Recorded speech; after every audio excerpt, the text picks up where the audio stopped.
אני מאוד מאוד נהנית לתרגל את הסועם ישר על הבוקר, כי זה פשוט תענוג להתחיל את היום במין ריקוד מדיטטיבי כזה שגם טוען אותך ומאזן אותך. אני מתרגלת את הסועם בשעות אחר הצהריים המאוחרות כשאני חוזרת מהעבודה. מאחר וזה תרגול קצר של 5 דקות, אני נותנת לעצמי את הזמן הזה. ואז אני מתפנה לילדים, לריצות עם החוגים, לניקיונות, לבישולים. אבל הכל נעשה מתוך אנרגיה מחודשת, מתוך שקט, מתוך איזון ולא מתוך לחץ. בדרך כלל יוצא לי לתרגל בשעות הערב לפני השינה.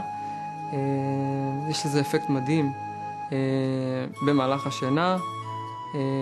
קל יותר להתעורר וגם זה נמשך לכל אורך היום. ברגע שאני מתחיל לתרגל כבר הכל נעלם לאט לאט, הכל הלחץ יורד ובמקומו עולה אושר ונכנס בתוך השקט, ואז כל העולם נראה אחרת וגם כל הבעיות שאני בא איתן מעבודה, אין להם כבר את העוצמה ואת האפקט. אני מרגישה פרופורציות בחיים, להתייחס לדברים בצורה נכונה, לא להתרגש משום דבר, יש יותר שקט, הדברים זורמים. התרגולים המודעות המנטלית הוא תרגול יותר שעובד על רבדים שבהם אתה צריך ואתה מרגיש שאתה מוגבל ואתה רוצה ממש לשפר את זה.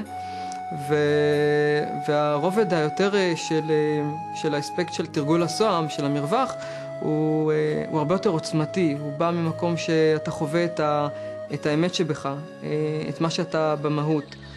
יש איזה מקום שההכרה מפסיקה להפריע, וכל הדאגות וכל הלחצים נעלמים, ואז בן אדם באמת מרגיש את השקט הפנימי שעולה מתוכו. זה משהו מצד אחד ריק, כאילו חלל, מצד שני הוא מלא וגדוש באנרגיה ובמין תחושה של אהבה. זה כל כך עצום שאתה גם חווה אושר, וזה משליך על החיים שלך במהלך היום-יום.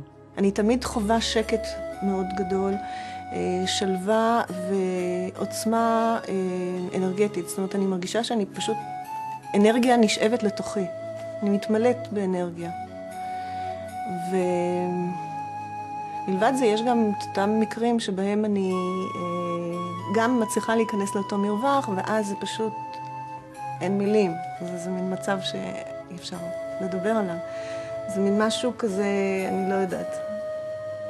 אין לי את המילים, זה פשוט משהו נפלא.